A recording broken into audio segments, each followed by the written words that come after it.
Is a Chinese game about to claim the open world throne? I mean, forget every RPG you thought you knew. Where Winds Meet, this massive Wuxia title, first burst onto the scene, it showed off this incredibly fluid combat system, almost like a martial arts film, at a world promising just total player freedom. So is this game truly a masterpiece, or is it, just hype? How does its combat system really stack up against something like Ghost of Tsushima? And the big question, when can we actually play this epic adventure? Today, we dive deep into Where Winds Meet.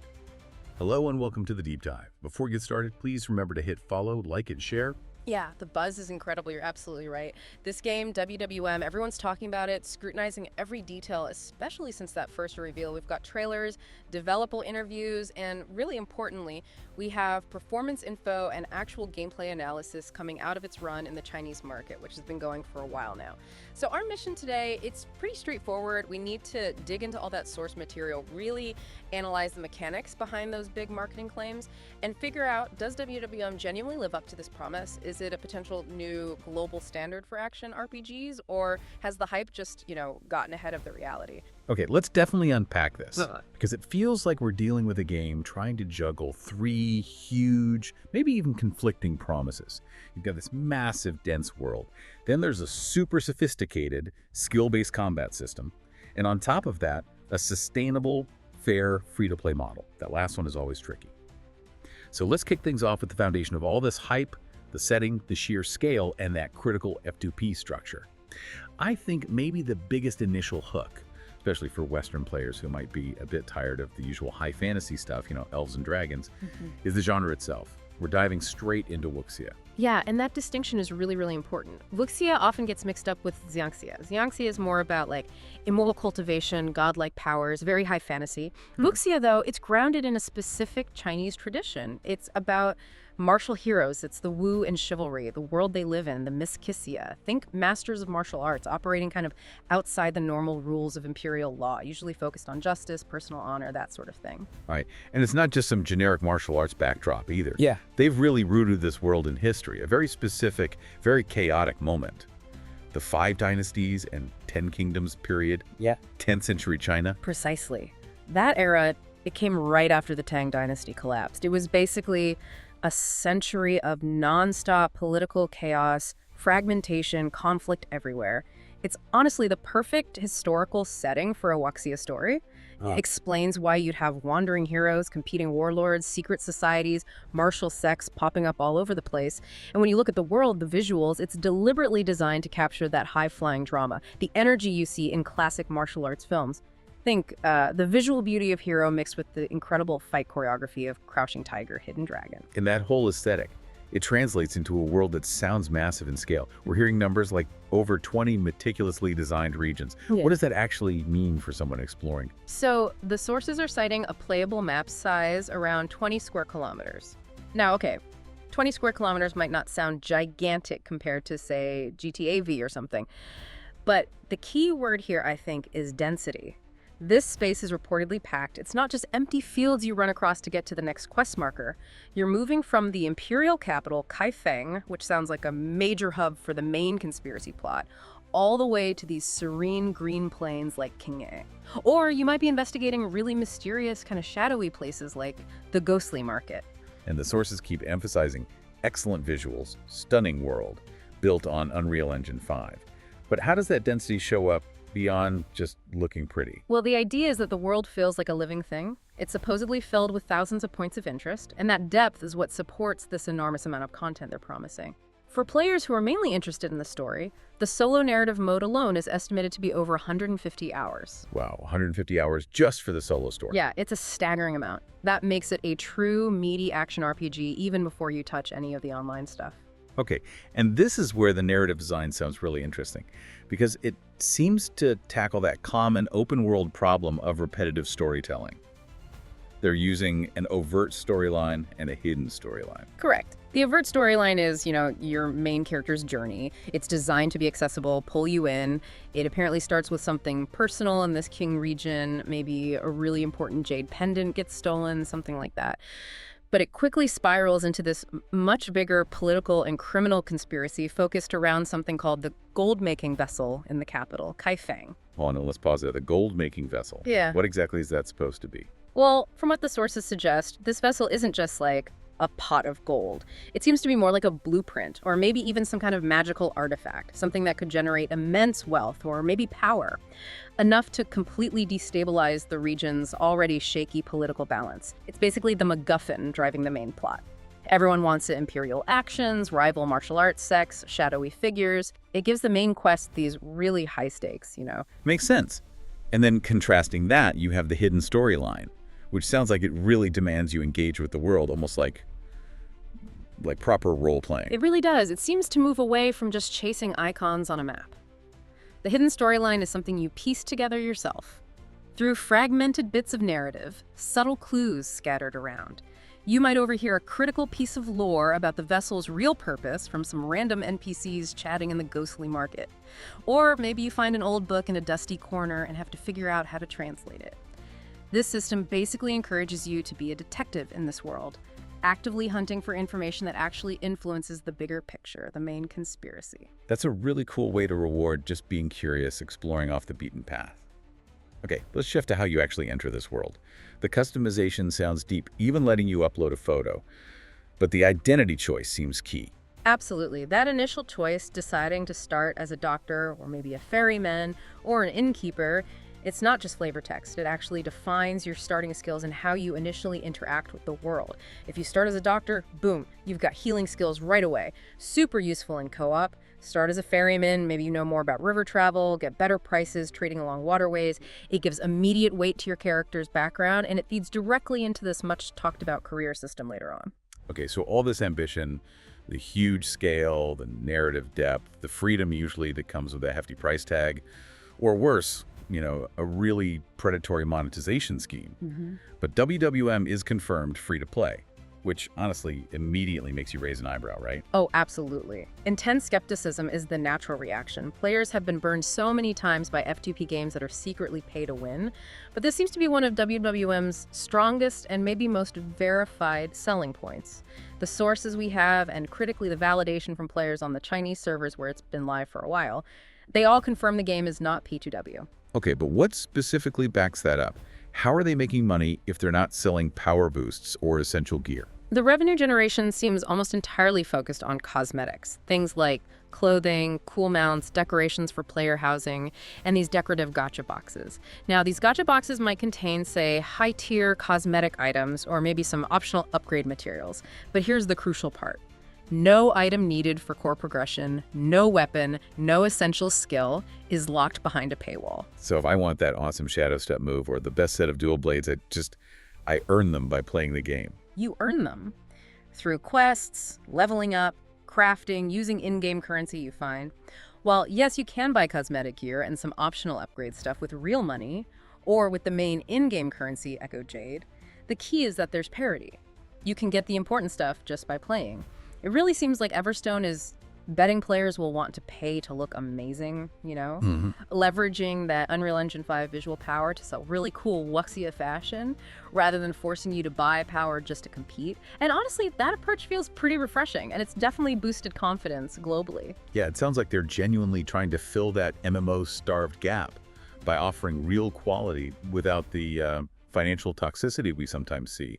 And if the barrier to entry is literally $0, then all the focus shifts to whether the actual gameplay, the combat, holds up. Exactly right. Which brings us neatly to the systems that define that minute-to-minute feel, the martial arts combat and movement. Right, let's pivot. From this huge, sprawling world to the really intimate details of the fighting, we keep hearing phrases like fluid, cinematic, deeply skill-based. Often that's just, marketing fluff. How do the sources actually reveal the depths here? What makes WWM's combat tick? Well, a foundational difference seems to be bringing in Stephen Tung Wei. He's a 4-time Hong Kong Film Award winner for Best Action Choreography. That's serious pedigree. So this isn't just standard motion capture, it's choreographed action. The stated goal was to make combat feel less like hitting buttons in sequence and more like a continuous, really furious dance, something that requires skill, precise timing, and strategic thinking on the fly. And the core mechanics enabling that fluidity seem to be instant weapon switching and this idea of a battle for momentum. That's exactly it.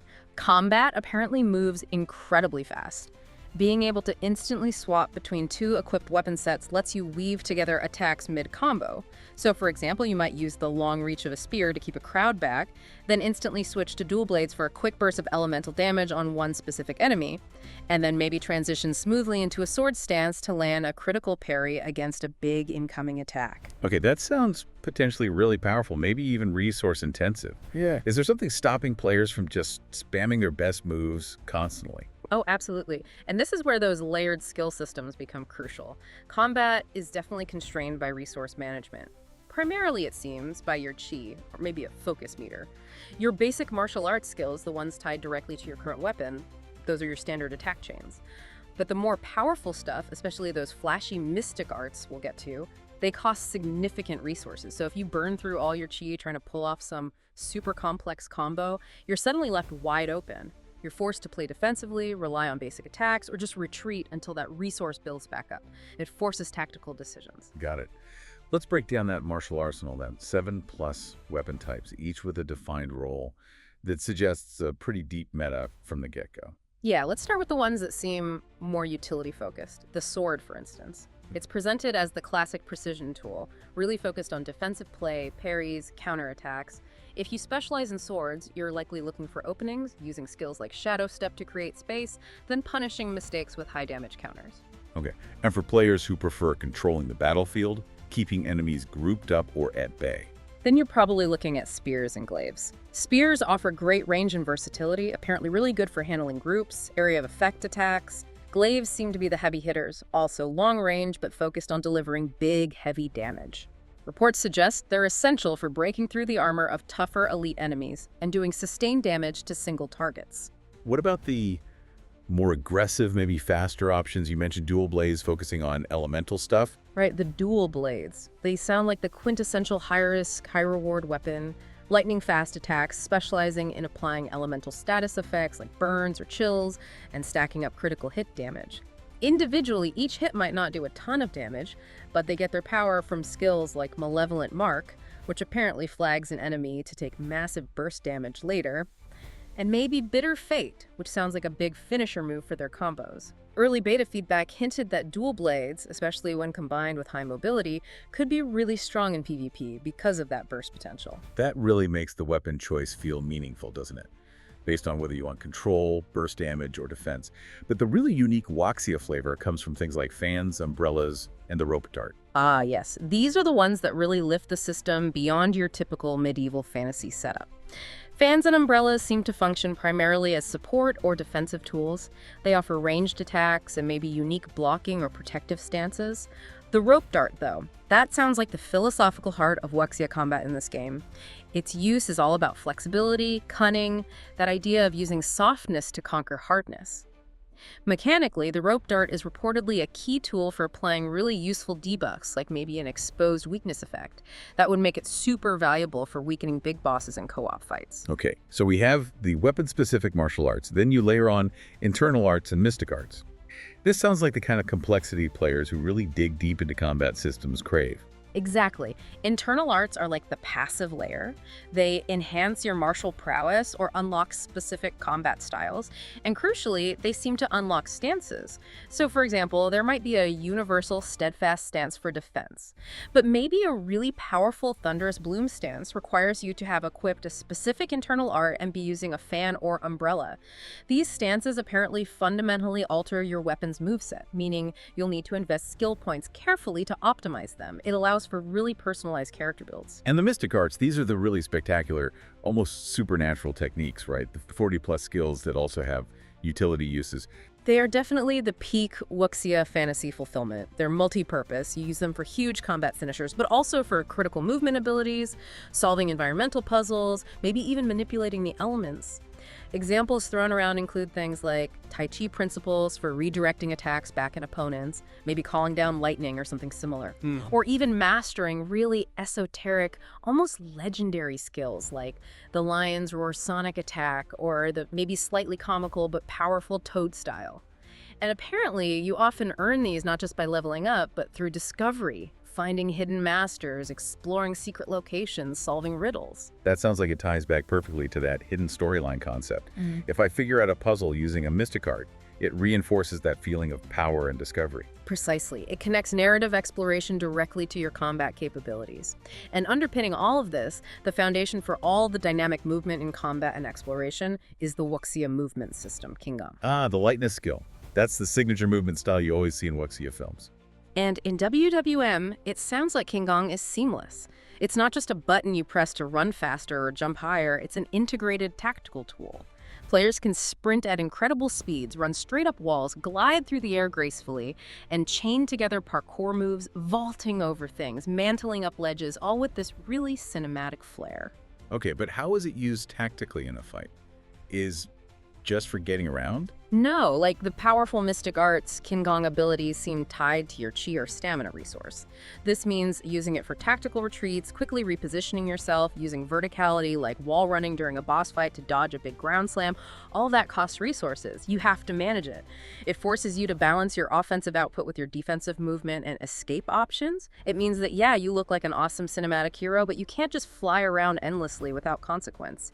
It demands thought, a graceful expenditure of that resource. Okay, the combat sounds incredibly deep, really dynamic. But what seems to truly set WWM apart from other polished action RPGs is this promise of, well, total freedom. The ability to forge your own legend beyond just swinging a sword. Let's talk about the hybrid model they're using to actually support that vision. Yeah, that hybrid model is, I think, arguably one of the smartest design choices they've made, because it tackles that immersion problem you often get in shared world RPGs.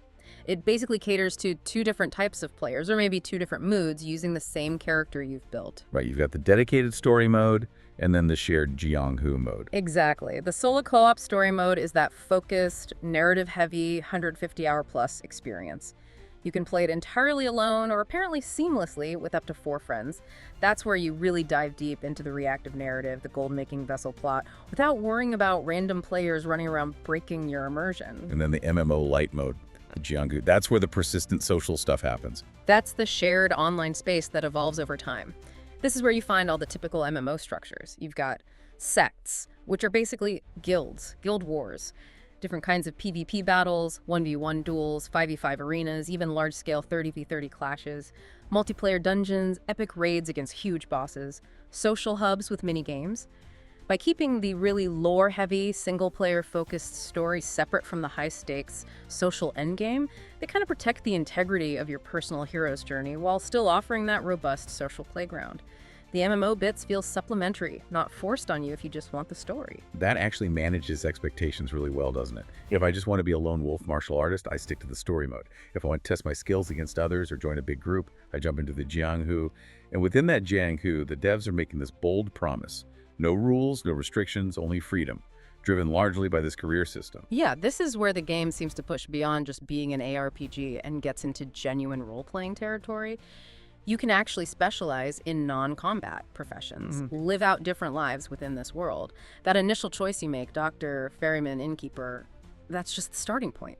You can apparently branch out and learn other careers as you play. Okay, let's dig into the mechanics of those careers. Like, if I choose to become an architect, what am I actually doing in the game? Well, the architect profession sounds like it offers a really surprising level of creative control.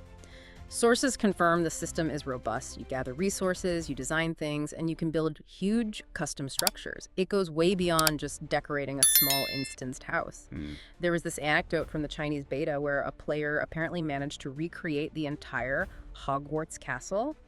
That tells you something about the system's flexibility. Hogwarts. Seriously. Seriously. And these structures aren't just for show, they have mechanical uses. They can serve as guild headquarters, private crafting hubs, or even unique storefronts if you combine it with the merchant profession. Okay.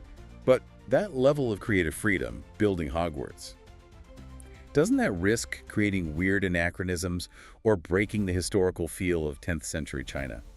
How do they handle that?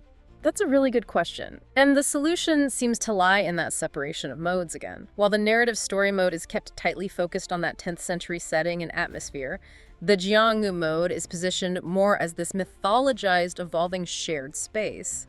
In the Jianghu, player creations, even some non-essential fantasy elements, seem to be more accepted as part of the evolving metagame. This way, they preserve the historical vibe for the core story, but allow for that sandbox creativity, even chaos in the online part. Okay, that makes sense. What about professions that interact more directly with the thousands of NPCs, like the merchant or the doctor? The merchant career apparently involves a surprisingly deep system. Bartering, trading, regional price differences, maybe even risk-reward calculations for transporting goods across dangerous areas. The doctor, with those healing skills we mentioned, becomes absolutely crucial in the high-stakes PvP battles and the difficult raid encounters you find in the Jianghu. It turns a non-combat role into a vital tactical position in group content. And then, of course, you have the assassin or rogue path, focusing on stealth, using the game's systems for infiltration, silent takedowns, offering a completely different way to play compared to the flashy, open martial arts combat. And all of this feeds directly into the consequence system, right? The karma, the choices, and this world packed with reactive NPCs. This is the Wuxia GTA aspect people keep mentioning. Yeah, the analogy holds up pretty well because the world supposedly features over 10,000 unique NPCs. And the key thing isn't just the number, it's their interactivity. They apparently have unique dialogue, behaviors, and are designed to react specifically to your moral choices. If you decide to be an agent of chaos, robbing people, vandalizing things, maybe even taking the law into your own hands, your reputation is supposed to change dramatically. So it's not like other games where I commit a crime, maybe pay a small fine or hide for a minute, and then everything resets. Seems far from it. Committing crimes apparently flags you immediately. You attract attention from local NPC law enforcement, sure. But crucially, it also activates a player bounty hunting system. Other players, maybe those following a righteous path or just players looking to make some in-game currency, can actually take contracts to hunt you down. Whoa, okay. So every time I steal something, I risk triggering a PvP fight? What happens if I actually get caught? What does time behind bars mean? This consequence system sounds designed for maximum emergent gameplay, really interesting player stories. If you get caught, either by NPCs or another player bounty hunter, you face actual time behind bars. This might involve a temporary debuff, maybe restricted access to certain towns or features, but the really innovative part is how you get out. You could try to hire another player who has specialized in a legal career path, basically, a player lawyer to negotiate your bail, or maybe argue for a reduced sentence through specific in-game actions or mini-games. Or, alternatively, if you belong to a powerful sect, your guildmates could organize a massive jailbreak event. A coordinated effort, probably involving a lot of fighting to bust you out of prison. That's genuinely incredible, a system depth. It means every moral decision has a direct, visible consequence that often needs social interaction to resolve. It really reinforces that idea of the Jianghu as a living, breathing, reactive world. It creates real stakes, doesn't it? Your reputation suddenly matters, not just for dialogue options, but for whether you're constantly looking over your shoulder for bounty hunters, or whether you can rely on your guild to risk their necks saving you. This deep, mechanical integration of consequence is exactly what could elevate WWM way beyond many standard open-world games. Okay, this game sounds unbelievably ambitious, just huge in scope. Before we get to a final verdict, though, let's nail down the practical stuff. When is it coming out? Who's it competing against? And what are the potential roadblocks for a game this massive? Right, the hard facts. We actually have a confirmed global launch date now, where Windsmeet is officially set to release on November 14th, 2025. That's for both PC and PlayStation 5. And pre-download apparently starts 2 days before that on November 12th. Okay, November 14th, 2025. And platform specifics. PC is hitting Steam, the Epic Games Store, and the Microsoft Store. The PlayStation 5 version is interesting. They've confirmed support for the DualSense controller's haptic feedback and also 3D audio. That could really enhance the feel of the combat, make those impacts more visceral. They've also mentioned mobile versions for iOS and Android, but those are planned for later. No specific date on those yet. We've mentioned the Chinese servers a few times as setting a precedent. When did that version launch, and why has it been so useful for this analysis? So the game actually launched in China back in late 2024, which means we have almost a full year of live service data to look at. And that longevity is super important. It's what gives us confidence when we say the F2P model seems stable and hasn't slid into pay-to-win territory over time. Plus, they did run that fixed-time beta test back in May 2025 across several global regions, US, Canada, Japan, Korea included. That allowed them to gather crucial feedback on stability and, importantly, localization before this big global launch. Okay, let's talk market position. Why is the hype for WWM so intense right now? It feels like more than just a standard game announcement. I think a big part of it honestly stems from a general feeling of, well, drought in the MMO and high-quality action RPG space. You hear players saying they feel MMO starved, they're looking for a new long-term game world to invest in, maybe after being let down by games like New World that didn't quite maintain momentum, or seeing major studios focus on safer sequels. WWM arrives looking bold, fresh, culturally very different. It feels like a real alternative. How does it stack up, mechanically speaking, against a game like Ghost of Tsushima? People often praise that for its samurai action. Tsushima is gorgeous, no doubt, and its combat feels great. But fundamentally, its system is more constrained, more focused. You're primarily using the katana, switching between those 4 specific stances: stone, water, wind, moon, plus a few extra tools. WWM seems to operate on a whole different level of complexity. You've got 7+ weapon types, right?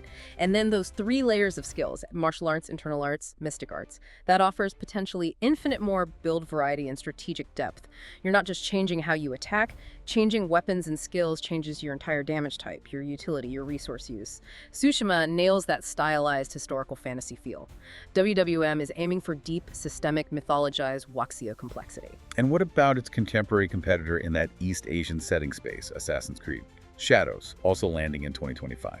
Yeah, that comparison really highlights the difference between, say, a structured experience and a true sandbox. Shadows, from what we know, will likely focus on stealth, structured missions, following that classic Ubisoft open-world formula: map icons, a more directed narrative within a historical setting. WWM seems to be leaning much harder into systemic freedom, player-driven consequences, that moral ambiguity we talked about. Shadows will tell you a story set in history. WWM wants you to write your own legend, where the consequence system, the bounty hunters, the jailbreaks isn't just a side activity, it is the core experience in many ways. The differentiation seems pretty clear then. WWM is really pushing boundaries on reactive world design, which inevitably brings us to the challenges. A game this huge, with so many interconnected systems, there've got to be technical hurdles. Oh, absolutely. And the sources confirm this is probably the biggest potential sticking point right now. While the visuals look stunning in trailers, reports from playtesting, especially that May beta, flagged some critical performance issues. We heard reports of heavy stuttering, significant lag, particularly in crowded areas like the capital city, Kaifeng, or during really complex fights with lots of enemies and visual effects popping off. And the system requirements kind of underline that technical strain, don't they? They really do. Okay, needing 100 GB SSD is pretty standard these days, but the recommended specs are quite high, suggesting at least a Core i7-2700 or a Ryzen 7 3700X processor, paired with a minimum of 32 GB of RAM and an RTX 2070 Super graphics card. That points towards the game being very demanding on the CPU and RAM, maybe struggling to stream all the assets smoothly across that massive, dense world. Optimization isn't just a nice-to-have here, it's absolutely critical for the global launch on PC and PS5.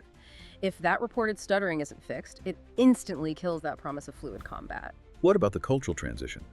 Translating a game so steeped in Wuxia lore for a global audience must be a massive undertaking. Localization quality is definitely a primary concern for the global release.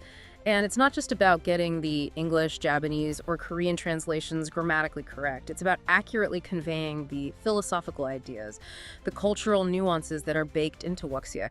Take a term like Jianghu, for instance. It means more than just the online world or the martial arts world. It carries connotations of a whole society, its codes, its freedoms, its dangers. If the translation feels flat or misses that depth, it could really break the immersion, especially for that huge 150-hour story mode. And lastly, there's that risk of genre confusion. Is splitting the experience between the story mode and the MMO like Jianghu going to disappoint players who come in expecting a traditional, fully persistent MMO? Yeah, that's a definite possibility. That whole debate, is it an MMO light or a single-player game with multiplayer tacked on? It matters for setting expectations. If players who are used to games like World of Warcraft or Final Fantasy XIV jump in expecting one single seamless world where the main story unfolds alongside thousands of others, they might be put off by having to switch to the focused story mode for the deepest narrative stuff. The community needs to understand and embrace that dual nature. Then there's the long-term health of those sandbox systems, especially that crime and punishment loop. The risk there is very real. Having such a sophisticated F2P model, a dynamic player-driven economy, and that high-stakes crime consequence system, well, it's going to test the security of that game to the max, as one source put it. Yeah. Especially once the Western audience, which unfortunately includes communities known for finding and exploiting loopholes, gets full access. maintaining the integrity of the economy, preventing exploits that could break the F2P, no P2W balance. That's going to require incredibly robust, ongoing anti-cheat systems and constant vigilance from the developers. So if we try to synthesize all of this, where Winsmeet is really positioned as a game trying to carve out its own niche, maybe even define a new category, it's offering this unique blend, a deeply authentic Wuxia cultural backdrop, really layered and complex systems for combat and professions, and a narrative that's genuinely driven by systemic player choice and moral consequences. And it's all wrapped up in this visually stunning package with a fair free-to-play model that, crucially, seems to have proven itself viable over time in its initial market. Okay, so let's circle back to that core question we started with. Does Where Winds Meet actually have the potential to become the new standard for Wuxia open-world games? Could it be a global phenomenon? The potential is absolutely there. You can see it in the design, in the ambition, and in the precedent set by the Chinese servers. The innovation, particularly in how they seem to have integrated things like Qinggong mobility, the Wuxia GTA consequence system, and deep player identity through the career system, it's undeniable. However, its ultimate success on the global stage really hinges on them overcoming those critical, non-trivial technical hurdles. Everstone Studio absolutely must ensure they've nailed the optimization, gotten rid of that reported stuttering and lag on both PC and the PS5 version. If they can achieve that level of technical stability and maintain the integrity of that F2P model globally, truly delivering on the promise of a living, reactive world, then yeah, WWM isn't just setting a standard for Wuxia games. It could set a new bar for systemic open-world RPGs across the board. So how was that deep dive into Where Winds Meet? We hope this information helps you prepare for what could be the next wave of open-world gaming. We're definitely looking forward to seeing whether you choose the path of the noble swordsman, the cunning merchant, or maybe even the feared assassin when you step into the Jianghu on November 14th, 2025. If you have any questions or would like us to analyze a specific new game, please let us know. Finally, don't forget to follow, like, and share to support our team. Thank you. And just as you prepare for that journey, here's a final thought to mull over. If a game truly gives you the freedom to become anything, a celebrated hero, a self-serving rogue, a dedicated craftsman, a ruthless killer, does that sheer breadth of possibility maybe dilute the depth of any single path? Does it prevent you from ever truly mastering one role? Or does that very freedom create a genuinely unique, unrepeatable experience for every single player, where the specific combination of choices is the true depth? Something to think about. The weight of that freedom when you first step into their world.